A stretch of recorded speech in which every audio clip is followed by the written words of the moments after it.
Negative sentence को पढ़ा था।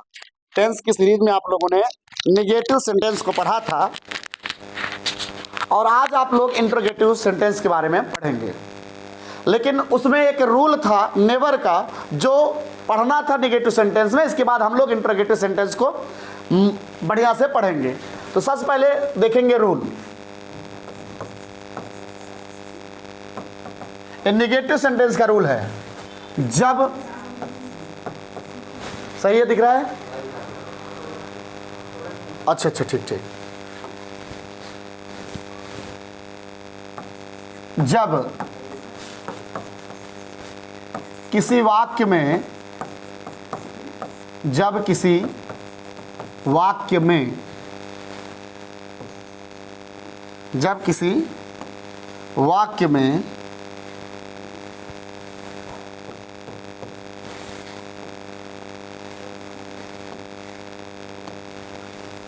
कभी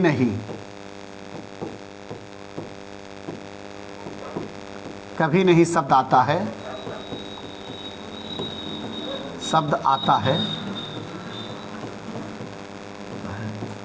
तो वह वाक्य निगेटिव सेंटेंस में ही होता है। वह वाक्य निगेटिव सेंटेंस में ही होता है।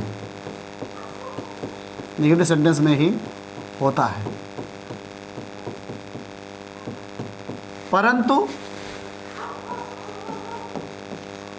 परंतु कभी नहीं कि अंग्रेजी, कभी नहीं शब्द की अंग्रेजी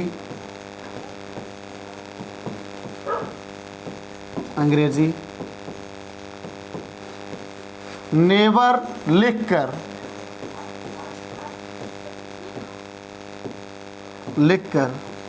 वाक्य का अनुवाद प्रेजेंट इंडेफिनिट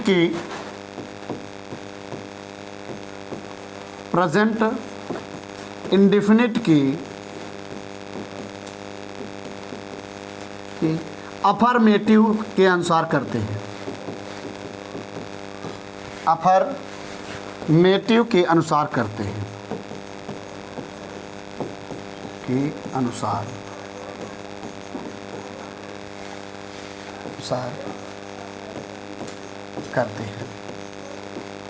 बात समझ में आ गई?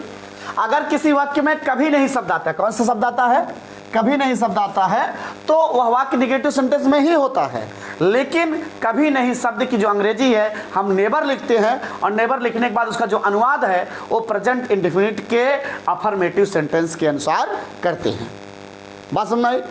जैसे फॉर एग्जाम्पल के लिए वे कभी नहीं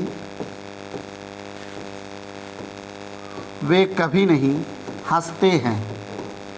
वे कभी नहीं हंसते हैं। तो वे सबसे पहले मैंने कहा था कर्ता पहचानना। कौन कभी नहीं हंसते हैं? वे की अंग्रेजी क्या हो जाएगी? दे। ठीक है। अब प्रेजेंट इंडेफिनिट का अफर्मेटिव कहता है अगर कर्ता एक वचन है तो मुख्य क्रिया में यस या यस लगेगा। अगर कर्ता बहुवचन है तो मुख्य क्रिया में यस या यस नहीं लगेगा। लेकिन यहां पर जो है कभी नहीं की अंग्रेजी पहले लिखेंगे दे नेवर। इसके बाद हम लिखते हैं मुख्य क्रिया। मुख्य क्रिया क्या? हंसना। हंसने का अंग्रेजी क्या हो जाएगी? लाफ। They never laugh. बात समझ आ गई? ठीक है। एक और कर लीजिए। हम कभी नहीं विद्यालय जाते हैं। हम कभी नहीं विद्यालय जाते हैं। हम कभी नहीं विद्यालय जाते हैं। इसको ट्रांसलेट करिए। हम तो तक वेट करते हैं। चलिए ट्रांसलेट करिए फटाक से।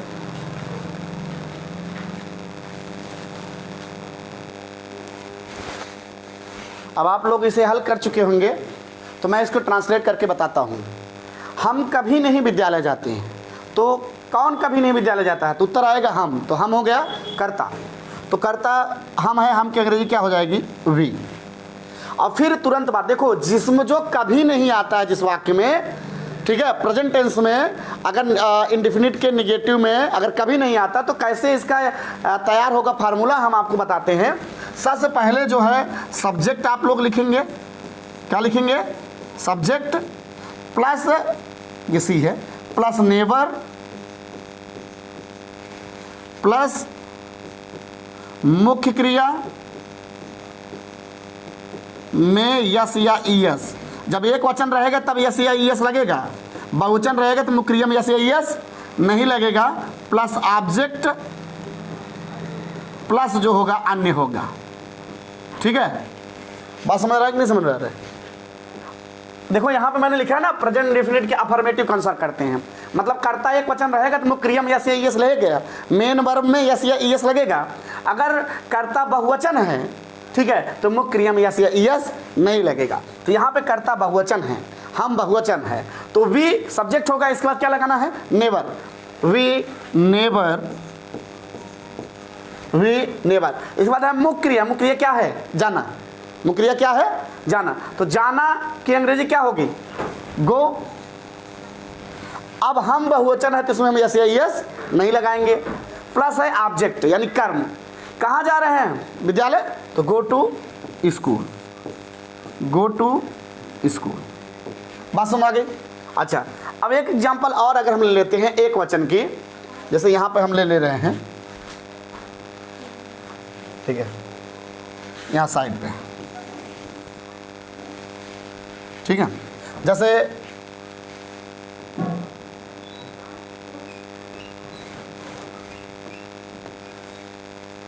वह किताब कभी नहीं पढ़ता है, वह किताब कभी नहीं पढ़ता है, वह किताब कभी नहीं पढ़ता है। फिर इस वाक्य में कभी नहीं आया है, ठीक है, तो ट्रांसलेशन कैसे करेंगे इसका, सबसे पहले सब्जेक्ट यानी कर्ता, कर्ता कौन है, वह, तो वह की अंग्रेजी ही। अब ही, इसके बाद क्या है, नेवर, ही नेवर, कभी नहीं की अंग्रेजी नेवर हो गया। फिर मुख्य क्रिया में यस या ईएस, मुख्य क्रिया क्या है, पढ़ना। अगर मैंने कहा मुख्य क्रिया में यस या ईएस कब लगाएंगे, जब कर्ता एक वचन होगा, ही जो है वह जो है एक वचन है, मतलब मुख्य क्रिया में यस या ईएस लगेगा। तो रीड का हमने बताया था नियम, अब यहां पर क्या लगेगा, यस, क्या लगेगा, यस, तो ही नेवर रीड्स क्या, the book, he never reads the book. बात समझ आ गई, क्लियर हुआ, किसी कोई दिक्कत, ठीक है। तो अब हम लोग शुरू करते हैं interrogative sentence, present indefinite tense का इंट्रोगेटिव सेंटेंस।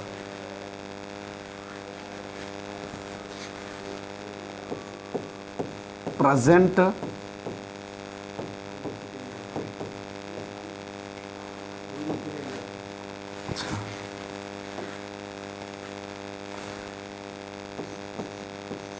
प्रेजेंट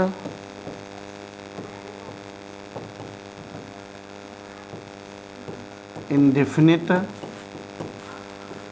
टेंस का interrogative sentence, present indefinite tense का इंट्रोगेटिव सेंटेंस।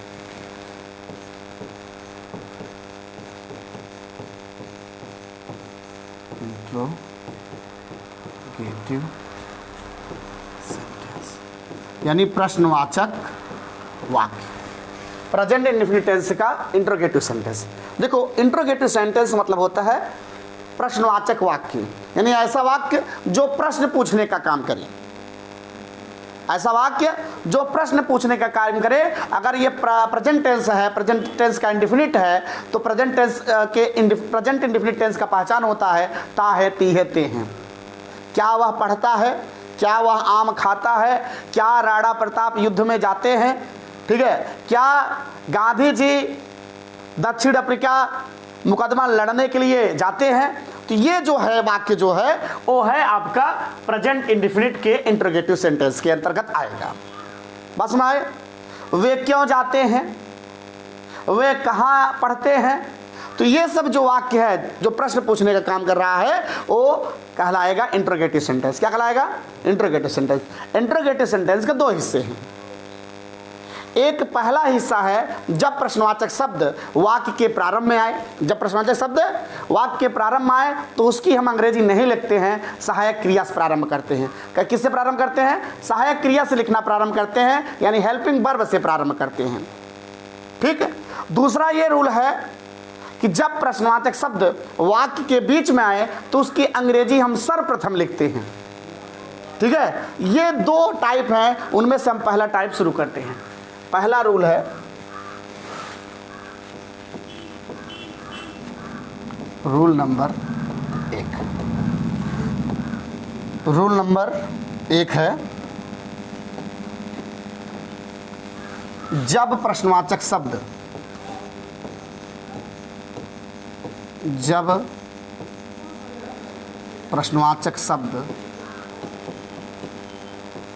वाक्य के प्रारंभ में आए। जब प्रश्नवाचक शब्द वाक्य के प्रारंभ में आए तो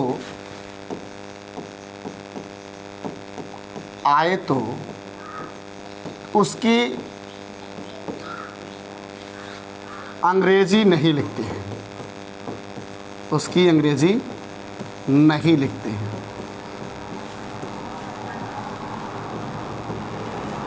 उसकी अंग्रेजी नहीं लिखते हैं मतलब तब तो किससे शुरू करेंगे? हेल्पिंग वर्ब से, सहायक क्रिया से। तब उसका जो फार्मूला बनेगा कुछ इस तरह से बनेगा। अच्छा, एक चीज और मैं बता रहा हूं आपको। ठीक है। इंट्रोगेटिव सेंटेंस में जो हेल्पिंग वर्ब लगेगा वो निगेटिव वाला ही लगेगा। जैसे निगेटिव में डू और डज लगता था, बस नॉट लग जाता था नकारात्मक के लिए। यहां पर भी हेल्पिंग वर्ब जो है वो डू और डज ही लगेगा। एक वचनकर्ता के साथ हेल्पिंग वर्ब डज लगेगा और बहुवचनकर्ता के साथ जो हेल्पिंग वर्ब है सहायक क्रिया वो डू लगेगा। बात समझ गई? तो उसको हम ना लिख के डायरेक्ट फार्मूला में दर्ज करते हैं। मैंने कहा जब प्रश्नवाचक शब्द वाक्य प्रारंभ है तो उसकी अंग्रेजी नहीं लिखते हैं। नहीं लिखेंगे इसका मतलब क्या शुरू करेंगे? हेल्पिंग वर्ब से शुरू करेंगे, यानी सहायक क्रिया से। हेल्पिंग वर्ब कौन है? Do and does. एक वचन के साथ डज, बहुवचन के साथ डू लगेगा, plus subject plus first form of main verb, first form of रहने दीजिए first form of main verb plus object plus complement. अगर हिंदी में अगर सूत्र लिखें तो सहायक क्रिया प्लस कर्ता प्लस मुख्य क्रिया का फर्स्ट फॉर्म प्लस कर्म प्लस अन्य। ठीक है। और एक चीज यहां पे लगाना कभी मत भूलिए, प्रश्नवाचक चिन्ह लगाना ना भूलें, क्योंकि इंटरोगेटिव सेंटेंस है। अगर आप आखिरी प्रश्नवाचक चिन्ह नहीं लगाते हैं तो आपका पूरा वाक्य गलत माना जाता है। बात समझ आ गई? समझ में आ गया इतना? अब हम लोग एग्जाम्पल लिखते हैं। क्या सोहन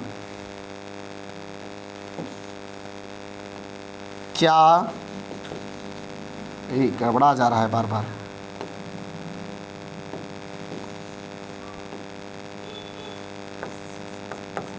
क्या, चलो चाणक्य क्या समझ लेना। क्या सोहन एक आम खाता है? क्या सोहन एक आम खाता है? यहाँ प्रश्नवाचक चिन्ह लगा दीजिए। मैंने क्या रूल बताया? अगर प्रश्नवाचक शब्द वाक्य प्रारंभ आए तो उसकी अंग्रेजी नहीं लिखते हैं। मतलब क्या प्रश्नवाचक शब्द है तो इसकी सबसे पहले आया है तो इसकी अंग्रेजी नहीं लिखेंगे, बल्कि सहायक क्रिया से प्रारंभ करते हैं। तो सहायक क्रिया सोहन नाम है, जब नाम होता है तो एक वचन माना जाता है। एक वचन के साथ सहायक क्रिया क्या लगेगी? डज। डज। इसके बाद है सब्जेक्ट यानी कर्ता। कर्ता कौन है बेटा? सोहन। कौन है? सोहन। तो डज सोहन। फिर है first form of main verb, मुख्य क्रिया की प्रथम अवस्था। क्रिया क्या है? खाना। खाना की प्रथम अवस्था क्या होगी? ईट। कैसे चलता है? ईट का फॉर्म, ईट, एट, ईटेन। तो प्रथम अवस्था लिखना है इसलिए ईट। क्या खाते हैं? ऑब्जेक्ट क्या है? एक आम, यानी eat a mango, eat a mango. Last में प्रश्नवाचक शब्द लगाना ना भूलें, ठीक है। एक मैं देता हूं, आप लोग करिएगा। क्या तुम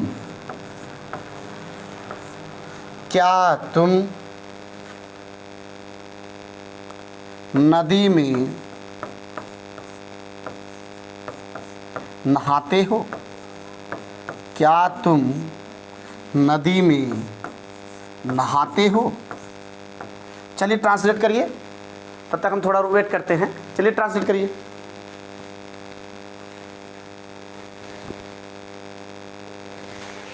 चलिए, आप लोग हल कर चुके होंगे, देखिएगा, मिलाइएगा। अगर सही होगा तो कमेंट में यस करके सही लिखिएगा, अगर गलत होगा तो आप लोग सही कर लीजिएगा। सबसे पहले प्रश्नवाचक शब्द आया तो हम उसकी अंग्रेजी नहीं लिखेंगे, तो सहायक क्रिया शुरू करेंगे। अब देखेंगे कि कर्ता कैसा है, कर्ता के अनुसार सहायक क्रिया लगाना है। तो तुम जो है, यू जो है वो बहुवचन में आता है। यू जो है किस में आता है? बहुवचन में आता है। और जब बहुवचन में आएगा तो हम क्या सहायक क्रिया लगाएंगे? क्या लगाएंगे? डू का। क्या लगाएंगे? डू। तो यहाँ पर सामने लिख दे रहा हूँ डू, इसके बाद कर्ता यू, क्योंकि ये रूल है ना, सहायक क्रिया प्लस कर्ता प्लस है first form of main verb, मुख्य क्रिया का फर्स्ट फॉर्म। मुख्य क्रिया क्या है? नहाना। नहाना का फर्स्ट फॉर्म क्या होगा? बाथ, ठीक है। फिर है ऑब्जेक्ट, कहाँ नहाते हैं? नदी में, in the river, in the river. दोनों सही है बेटा, कोई दिक्कत नहीं। इन द रिवर प्रश्नवाचक वाक्य लगाना भूले, ठीक है। चलिए सेकंड पार्ट की ओर चलते हैं। कुछ लोग ऐसा बात का दोनों होता है, एक BATH भी होता है, कोई दिक्कत नहीं है, ठीक है, समझ गए ना। चलिए नेक्स्ट देखते हैं। इतना मिला लिए, अब सेकंड रूल चलेंगे। Rule number 2। रूल नंबर 2, जब प्रश्नवाचक शब्द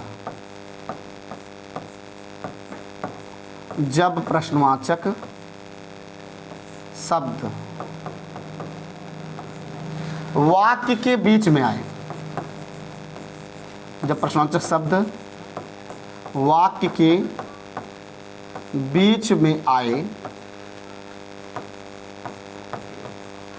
में आए तो उसकी अंग्रेजी, तो उस शब्द की अंग्रेजी, चाहे उस शब्द की अंग्रेजी या उसकी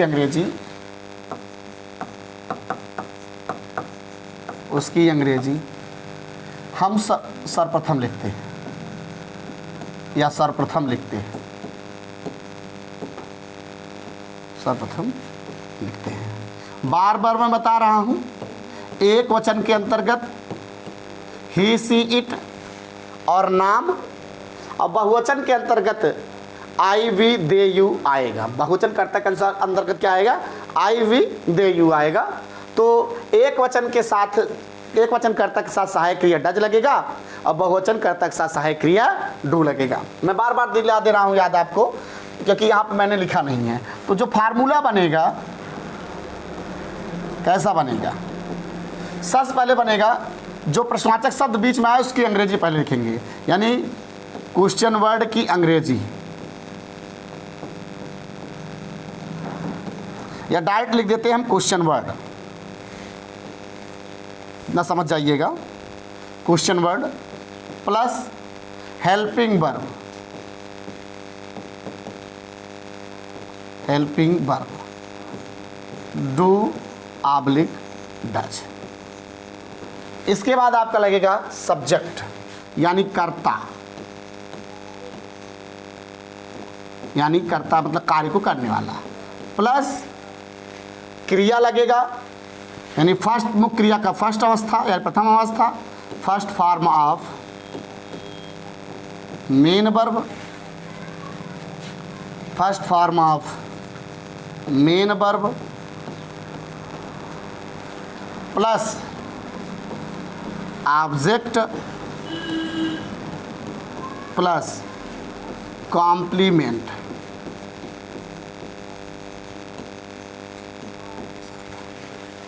अब हम लोग उठाते हैं एग्जाम्पल, ठीक है।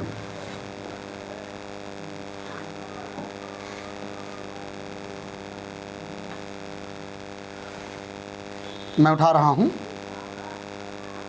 वे क्यों अपने भाई के साथ, वे क्यों अपने भाई के साथ,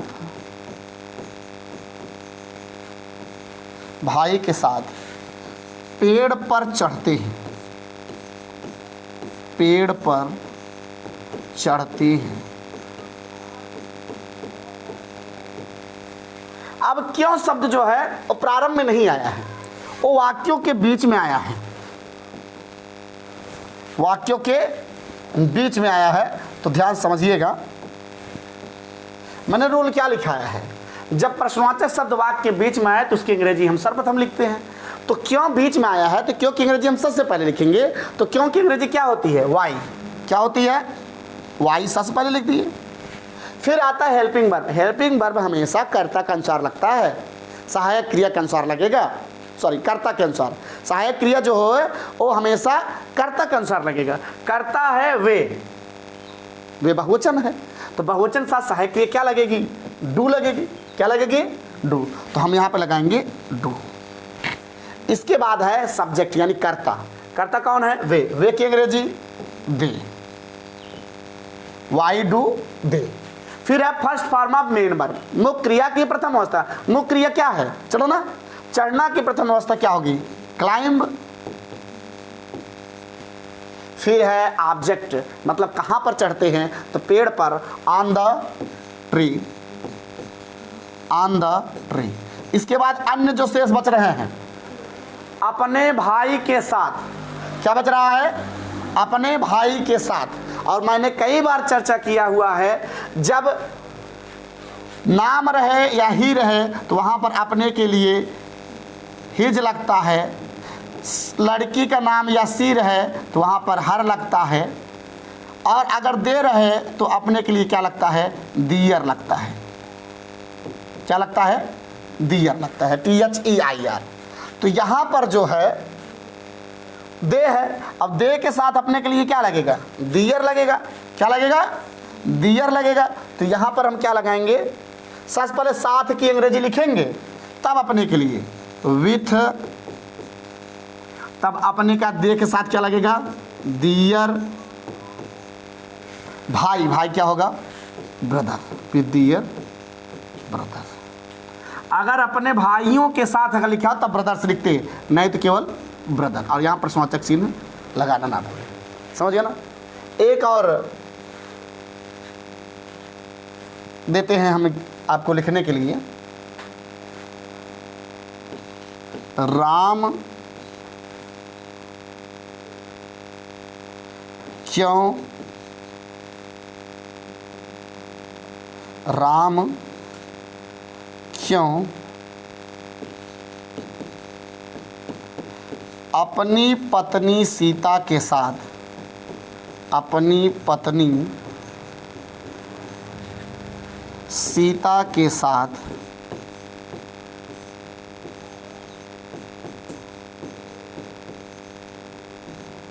अपनी पत्नी सीता के साथ वन जाते हैं। राम क्यों अपनी पत्नी सीता के साथ वन जाते हैं। चलिए ट्रांसलेट करिए, हम थोड़ा वेट करते हैं। राम क्यों अपनी पत्नी सीता के साथ वन जाते हैं, लिखिए।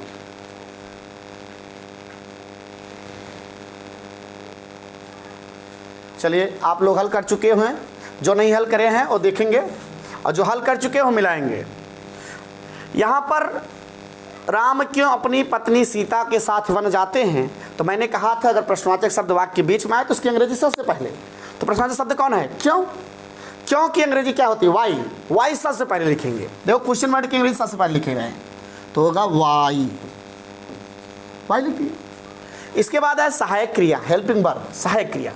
राम तो एक वचन है, एक वचन के साथ सहायक क्रिया क्या लगेगी? डज लगेगी। क्या लगेगी? डज। वाई डज,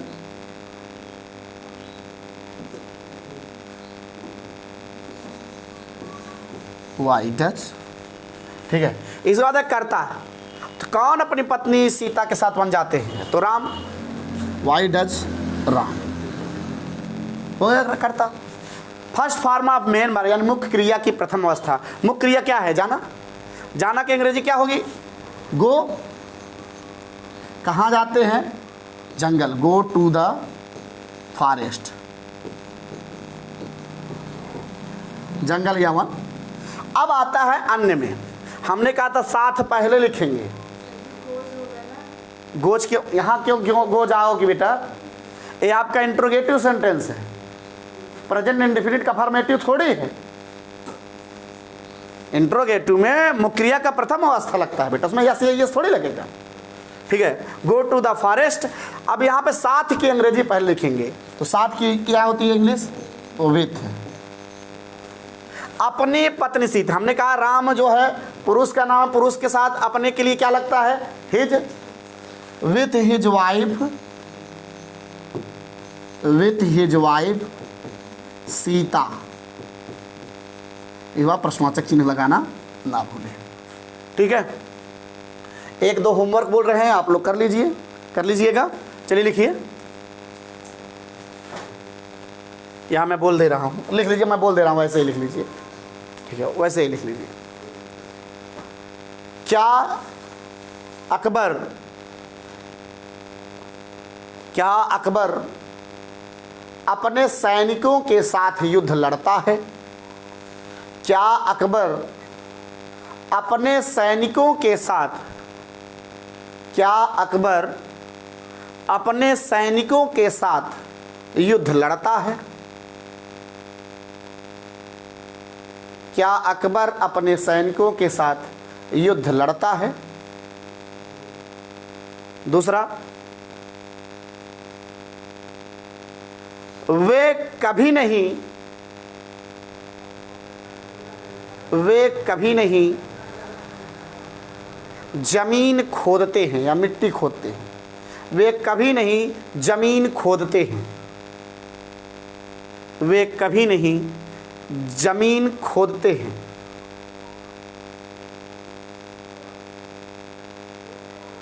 तीसरा,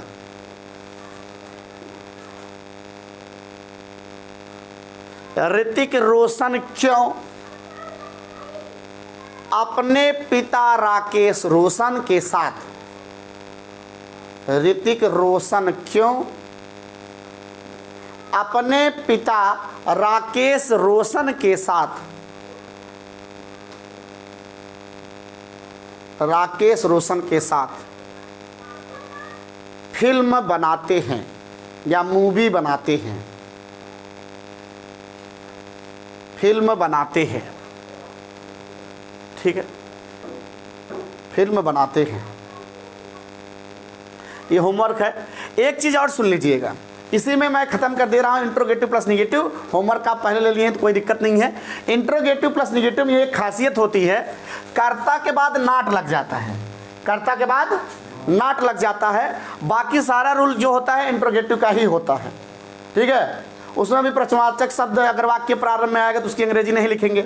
मैं डायरेक्ट इंट्रोगेटिव प्लस निगेटिव सिर्फ फार्मूला बना दे रहा हूं और एक दो एग्जाम्पल बता दे रहा हूं, बस सुनाई, ताकि ये खत्म हो जाए। तो डायरेक्ट फिर हम लोग चलेंगे पास्ट प्रेजेंट कंटिन्यूअस टेंस की ओर नेक्स्ट वीडियो में, ठीक है।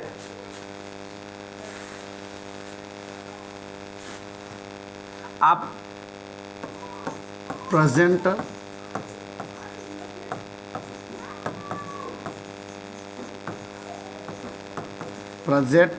इंडेफिनिट टेंस का interrogative plus negative, interrogative plus negative, present indefinite tense का इंट्रोगेटिव प्लस निगेटिव मतलब प्रश्नवाचक प्लस नकारात्मक वाक्य, इंट्रोगेटिव प्लस निगेटिव सेंटेंस, ठीक है। रूल क्या है? वही रूल है जो आपका इंटरोगेटिव का है। जब प्रश्नवाचक शब्द वाक्य के प्रारंभ में आए तो उसकी अंग्रेजी हम नहीं लिखते, सहायक क्रिया से प्रारंभ करते हैं, ठीक है। और जब प्रश्नवाचक शब्द वाक्य के बीच में आए तो उसकी अंग्रेजी हम सर्वप्रथम लिखते हैं। बस यहाँ पर थोड़ा सा फार्मूला में कर्ता बाद नाट लग जाता है। क्या लग जाता है? कर्ता बाद नाट लग जाता है। तो पहला फार्मूला जो है मैं लिख दे रहा हूँ, जब प्रश्नवाचक शब्द वाक्य के प्रारंभ में आता है तब क्या होगा, ठीक है। तब आपका होगा helping verb, helping verb do oblique does plus subject plus not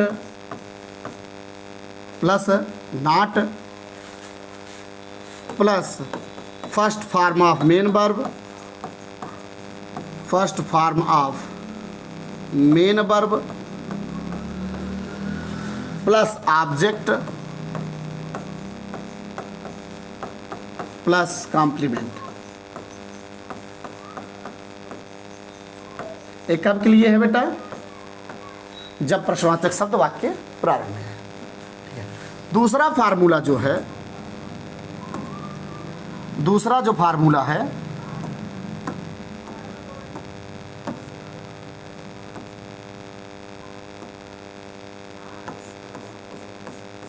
second formula तब के लिए लगेगा जब प्रश्नवाचक शब्द वाक्य के बीच में आए।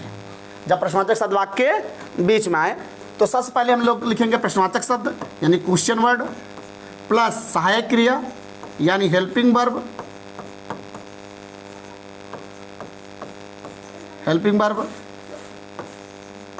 Do oblique does plus subject plus not plus first form of main verb, first form of main verb plus object plus complement.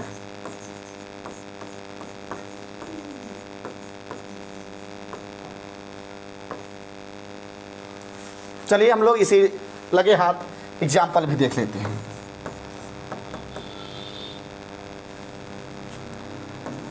क्या रोहन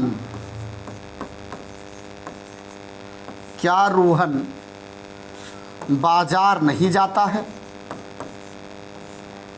क्या रोहन बाजार नहीं जाता है? तो सर्वप्रथम प्रश्नवाचक शब्द आया तो उसकी अंग्रेजी नहीं लिखेंगे, किससे शुरू करेंगे? सहायक क्रिया से। रोहन नाम है तो सहायक क्रिया एक वचन लगेगा, एक वचन का लगेगा तो एक वचन का सहायक क्रिया क्या होगी? डज। इसके बाद है आपका सब्जेक्ट यानी कर्ता। कर्ता कौन है? रोहन। इसके बाद आपका लगेगा नॉट। क्या लगेगा? नॉट लगेगा।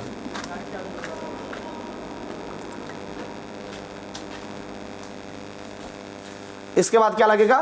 नॉट लगेगा, क्योंकि प्रश्नवाचक प्लस नकारात्मक है तो कर्ता के बाद क्या लगेगा? नॉट लगेगा। फिर first form of main verb. Main verb क्या है? जाना। जाना फर्स्ट फॉर्म क्या हो जाएगा? गो। कहाँ जा रहे हैं? बाजार। Go to market, go to market. बाकी बताया था यहाँ पर दा क्यों नहीं लगेगा? अगर उसी उद्देश्य जाते हैं खरीदने और क्रय विक्रय करने के लिए, यहाँ पे दा नहीं लगेगा। अगर बाजार किसी अन्य मुद्दे से जाते हैं तब आपका दा लगेगा, ठीक है। अब इसी लगे हाथ एक और एग्जाम्पल जब बीच में आ जाए तो वे क्यों नहीं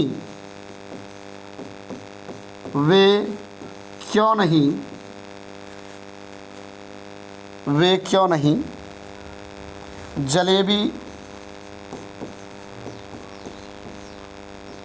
खाते हैं? चलिए बना लीजिएगा। अब बस इतना के लिए ही, चलते हैं, फिर से मिलेंगे नेक्स्ट वीडियो में। जय हिंद।